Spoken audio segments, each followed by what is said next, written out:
আসসালামু আলাইকুম, hello everyone, কাছে কিংবা দূরে যে যেখানে আছেন আশা করি সবাই বেশ ভালো আছেন। আমার নতুন একটি ভিডিওতে সবাইকে স্বাগতম।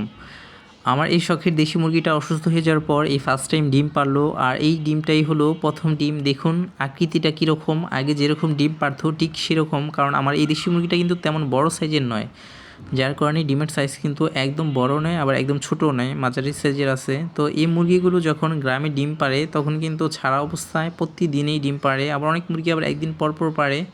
কিন্তু খাঁচায় এই দেশি মুরগি পালন করলে 2 দিন বা 3 দিন পর পর বা একদিন পর পর একটা করে ডিম পারে। আর আমার এই মুরগিটা 2 দিন পরে মনে হচ্ছে আজকে একটা ডিম পারবে। এই ডিমটা পেড়েছিল বৃহস্পতিবার, শুক্রবার দিন পারেনি, শনিবার দিন পারেনি, আর আজকে হলো রবিবার। আমি আগের ভিডিওটাতে ভয়েস ওভার দিচ্ছি। মুরগির ডিমটা আমি সংগ্রহ করে এই চেয়ারের উপর রেখে দিলাম, আর এদিকে দেখুন আমার এই শখের কবুতরের বাচ্চাগুলো কতটুকু বড় হয়েছে। এই কবুতরের বাচ্চাদের নিয়ে একটা মজার কাহিনী আছে। আমার এই কবুতরের যারা রিয়েল বাবা মা তারা কিন্তু ডিমে তা দিয়ে বাচ্চা ফুটিয়েছিল। এর কয়েকদিন পরেই দেখলাম নর মাদি প্রচুর পরিমাণে মারামারি লেগেছে, যার কারণে আমার অন্য জোড়া কবুতর ছিল, ওদের জোড়া বয়সী মানে সমবয়সী 2 দিন পর বাচ্চা ফুটতো, কিন্তু সেই ডিমটা থেকে আর বাচ্চাটা বের হতে পারেনি, ডিমের মধ্যে বাচ্চাটা মারা যায়। এক পর্যায়ে কোনো বাচ্চা না থাকার কারণে আমি উপরের কবুতর থেকে ওদেরকে দুটো বাচ্চাই দত্তক দিয়েছিলাম। তো ওরা 2 থেকে 3 দিন মতো বাচ্চাটার যত্ন নিয়েছে। এরপর আবার আমার আরেক জোড়া কবুতর কয়েকদিন আগে আমি একটা ভিডিও দেখেছিলাম, ডিমটা ভেঙে ফেলছে, সেখানে বাচ্চাটা মারা গিয়েছে। তো ওদেরও কোনো বাচ্চা ছিল না, যার কারণে ওরা সিঙ্গেল ছিল, কোনো বাচ্চা ছাড়া। তাই আমি দত্তক নিয়া বাবা মা থেকে আরেকটা কবুতরের বাচ্চা ওদেরকে দিয়ে দিলাম। তাহলে দেখুন যাদের রিয়েল বাবা মা তারা কিন্তু বাচ্চাদের যত্ন নেয়নি, বা ওদের কাছে আমি দেইনি।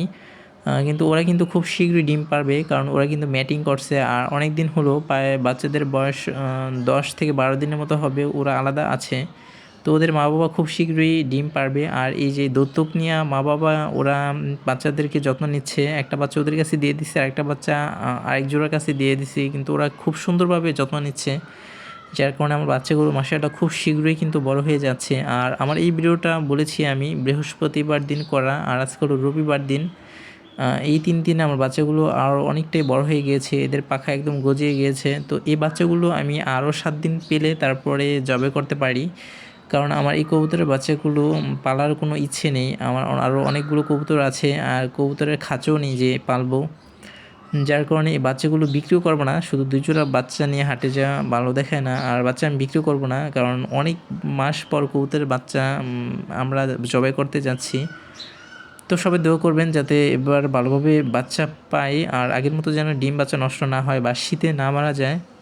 তো এখন কবুতরের জন্য আরেকটু ভালোভাবে যত্ন নিতে হবে, এদেরকে ভিটামিন কোর্স করাতে হবে। তো যাই হোক, দেশি মুরগির ডিমটা এরপর আমি এনে পানিতে ওয়াশ করে ফ্রিজের মধ্যে রেখে দিলাম। আলহামদুলিল্লাহ আমার দেশি মুরগিটা যে বেঁচে আছে এতে আমি শুকরিয়া। আমি তো মুরগি ছিলাম দেশি মুরগিটাও মারা যাবে সোনালী মুরগিটার মতো। সোনালী মুরগিটার প্রতি বেশি আশাবাদী ছিলাম, কারণ মুরগিটা কিন্তু একদম সুস্থ ছিল, কখনো কোনো রোগ হয়নি। তো দেশি মুরগি কিন্তু রোগ প্রতিরোধ ক্ষমতা খুবই ভালো, এদেরকে পাললে অনেকটাই ভালো, কারণ এরা প্রতিকূল অবস্থায় অনেকটা বেঁচে থাকতে পারে। কিন্তু অন্যান্য মুরগি, সোনালী মুরগি বা টাইগার মুরগি, এরা একটু অসুস্থ হলে মারা যায়। তো যাই হোক, আমার ভিডিওটা আজকে এই পর্যন্ত। সবাই ভালো থাকবেন, যদি ভালো লাগে থাকে তাহলে একটা লাইক দিয়ে দেবেন, কমেন্ট করবেন আর সাবস্ক্রাইব করে দেবেন। আল্লাহ হাফেজ।